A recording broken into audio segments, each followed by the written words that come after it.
স্কুলের best friend, কলেজের best friend, আমার ফ্রেন্ডের সাথে যদি বের হবো, কেন ফ্রেন্ডের সাথে কেন বের হতে হবে? আমি তো তোমাকে ঘুরতে নিয়ে যাব। পরে আমি যখন বললাম যে দেখেন আপনি আমার হাজবেন্ডের সাথে আমি যতই ঘুরি না কেন, আমার ফ্রেন্ডদের সাথে যে আমি একটা টাইম স্পেন্ড করবো বা আমি ফ্রেন্ডদের সাথে যে একটা হাসি দিব,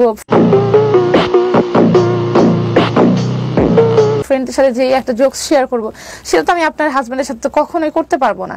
তার একটা কথা হয়ে গেল যে না, ফ্রেন্ডের সাথে দেখা করা যাবে না, তোমার যদি মন চায়, খুব বেশি মন চায়, তুমি তাদেরকে বাসায় ডাকবা, বাট বাইরে যেতে পারবা না। কিন্তু উনি যদি আমাদের এখানে আসতে চায় বা উনি যদি প্রথম থেকে তার বক্তব্য দিতে চায়, বা উনি আপনি যে টেলিভিশন চ্যানেলে সাক্ষাৎকার দিয়েছেন, আপনি কি ওখানে থামাতে পারবেন? যদি আসে তাহলে আপনি তাকিয়ে আনেন, তাহলে এখানে আমি না না না, আমি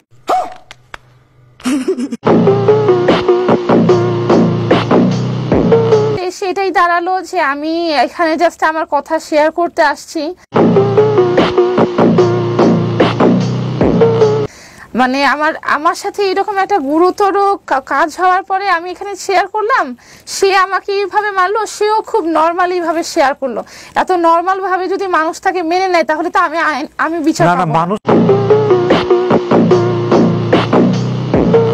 মানবা না মানা সেটা তো মানুষের কাজ।